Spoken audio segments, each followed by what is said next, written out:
জিন্দাবাদ পন্থাবাদ।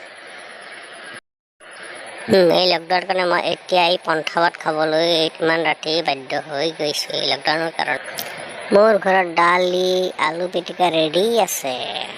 এইটো চাওক, মোৰ ঘৰত নহয়, মই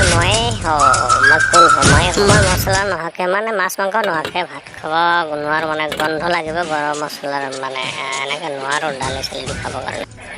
সেইকাৰণে সৰুকালৰ অভ্যাস পিঁয়াজ জলকীয়া নিমখ দি কেঁচা তেল দি বাছ মজা।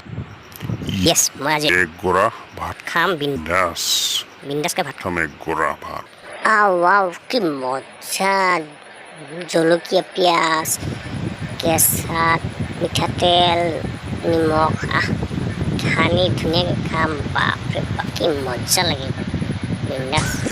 য়েছ মজা।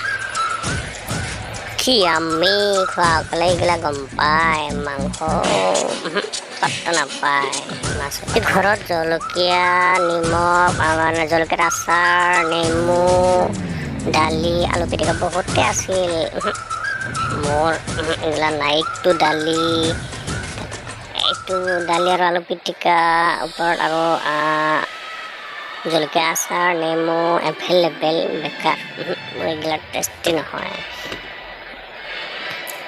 আৰু একবাৰ কওঁ যে এইবিলাক নেমু, এইটো হ'ল জলকীয়াৰ আচাৰ এভেইলেবল আছে, তলত দালি আছে, কিন্তু বেষ্ট হ'ল নিমখ জলকীয়া কেঁচা পিঁয়াজ আৰু কেঁচা মিঠাতেল দি মানে খোৱা সানি ভাতটো মজা। যোনে খাইছে সিহে ইয়াৰ মৰ্ম বুজিব, বাকী বেলেগে নুবুজে ইয়াৰ মৰ্ম।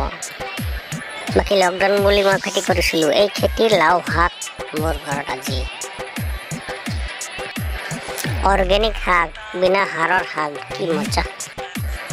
এই আৰু এটা শাক মানে সৰু মাছেদি খোৱা শাক, এইটো মজা অৰ্গেনিক শাক। এইগিলা কোনো সাৰ চাৰ প্ৰয়োগ কৰা নাই। লকডাউনৰ কাৰণে মই নিজে খেতি কৰি এইগিলা ইউজ কৰা। এতিয়া মই মোৰ লাইক নালাগে শ্বেয়াৰ নালাগে, গতিকে মই কিবা এটা বনাওঁ আৰু কেনেকৈ চলো এইটো দেখাওঁ আৰু। তো ফ্ৰেণ্ডছ অকল ধন্যবাদ।